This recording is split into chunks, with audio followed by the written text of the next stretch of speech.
ഇന്നത്തെ topic 5 perspectives of quality. ഇപ്പോൾ quality എന്നുള്ള വാക്ക് കേൾക്കുമ്പോൾ തന്നെ അതൊരു വൈഡ് വേർഡാണ്, ധാരാളം അർത്ഥങ്ങളുള്ള ഒരു വാക്കാണ് ക്വാളിറ്റി. ക്വാളിറ്റി എന്ന് പറയുന്നത് പല ആൾക്കാർക്കും പല രീതിയിലായിരിക്കും അതിൻ്റെ ഡെഫിനിഷൻ വരിക. ഇപ്പോൾ എക്സാമ്പിൾ പറയുകയാണെങ്കിൽ ഇപ്പോൾ ഒരു മൊബൈൽ നമ്മുടെ കയ്യിൽ കിട്ടുമ്പോൾ അത് ചിലപ്പോൾ ഒരു ആൾക്ക് കാണുമ്പോഴുള്ള അതിൻ്റെ ബ്യൂട്ടിയിലായിരിക്കും അതിൻ്റെ ക്വാളിറ്റി കിടക്കുന്നത്. വേറൊരാൾക്ക് അതിൻ്റെ ഉള്ളിലത്തെ ഫീച്ചേഴ്സിനായിരിക്കും ഇമ്പോർട്ടൻസ്. വേറൊരാൾക്ക് അതിൻ്റെ യൂസ് ചെയ്തിരിക്കുന്ന ടെക്നോളജി, അതിൻ്റെ ബിൽഡ് ക്വാളിറ്റി അതിനൊക്കെ ഡിപ്പെൻഡ് ചെയ്തിരിക്കും. അപ്പോൾ ഒരു എൻഡ് യൂസറിനോട് നമ്മൾ ചോദിക്കുകയാണെങ്കിൽ നമുക്ക് ഡിഫറെൻറ്റ് റെസ്പോൺസസ് കിട്ടും. അതുകൊണ്ട് തന്നെ ഈ ക്വാളിറ്റീനെ നമുക്ക് മെയിനായിട്ടും 5 പെർസ്പെക്റ്റീവിൽ കാണാം.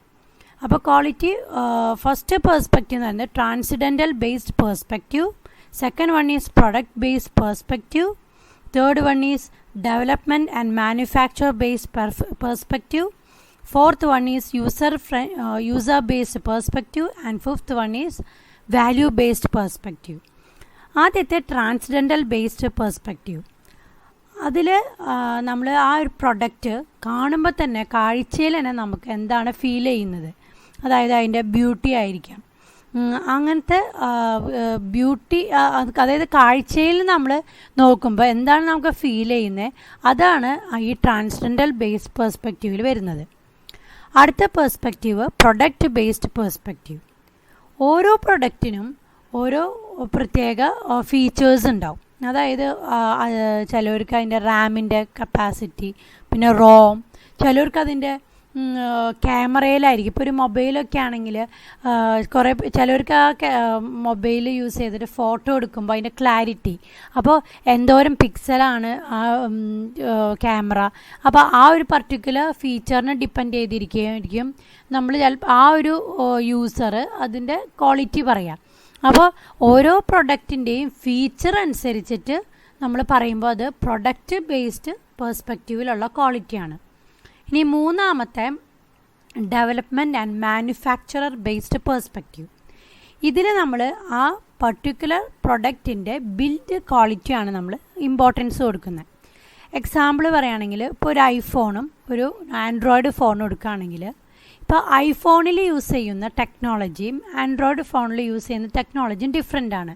അതുപോലെ അതിന് യൂസ് ചെയ്യുന്ന മെറ്റീരിയൽസ്, ബിൽഡ് മെറ്റീരിയൽസ്, അതുപോലെ അതെന്തോരം ഫാസ്റ്റാണ്, അങ്ങനത്തെ എന്തെല്ലാം റിക്വയർമെൻറ്റ്സ് അതായത് അതിൽ യൂസ് ചെയ്യുന്ന മെയിനായിട്ട് പറയുകയാണെങ്കിൽ വാക്ക് ബിൽഡ് ക്വാളിറ്റി, അതായത് അതിൻ്റെ അതായത് ഐഫോൺ ഇഷ്ടപ്പെടുന്ന ഒരാൾ ചിലപ്പോൾ ആൻഡ്രോയിഡ് ഫോൺ ഇഷ്ടപ്പെട്ടു എന്ന് വരില്ല. ആൻഡ്രോയിഡ് ഫോൺ ഇഷ്ടമുള്ള ആൾക്ക് ഐഫോൺ ഇഷ്ടപ്പെടുന്നില്ല. കാരണം വെച്ചാൽ മെയിൻലി അതിൽ യൂസ് ചെയ്തിരിക്കുന്ന ടെക്നോളജിയുടെ ഡിഫറൻസും അതിൻ്റെ ബിൽഡ് ക്വാളിറ്റിയിൽ വ്യത്യാസമായിരിക്കും. അപ്പോൾ ഈ പെർസ്പെക്റ്റീവിലുള്ള ക്വാളിറ്റിയാണ് development and manufacturer based perspective quality എന്ന് പറയുന്നത്. അടുത്തത് യൂസർ ബേസ്ഡ് പെർസ്പെക്റ്റീവ്.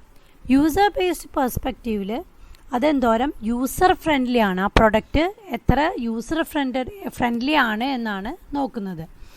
അതാണ് user based perspective. Last one is value based perspective. Value based പെർസ്പെക്റ്റീവിൽ നമ്മളിപ്പോൾ ബാക്കി എന്ത് ക്വാളിറ്റി ഉണ്ടെങ്കിലും നമ്മൾ ലാസ്റ്റ് അത് നമ്മൾ മേടിക്കാൻ പോകുമ്പോൾ അതിൻ്റെ കോസ്റ്റിനാണ് ഇമ്പോർട്ടൻസ് കൊടുക്കും. അതായത് ഈ എല്ലാ ക്വാളിറ്റിയും ഉണ്ട്, പക്ഷെ അതിന് ഭയങ്കര വലിയൊരു കോസ്റ്റ് പറഞ്ഞു കഴിഞ്ഞാൽ നമുക്കത് ചിലപ്പോൾ അഫോർഡ് ചെയ്യാൻ പറ്റില്ല. അപ്പം നമ്മൾ അതിൻ്റെ വൺ ഓഫ് ദ ക്വാളിറ്റി ആയിട്ട് നമ്മളതിൻ്റെ കോസ്റ്റിനെയും കൺസിഡർ ചെയ്യും. നമുക്ക് അഫോർഡ് ചെയ്യാൻ പറ്റുന്ന കോസ്റ്റാണോ അതെന്ന് നോക്കും.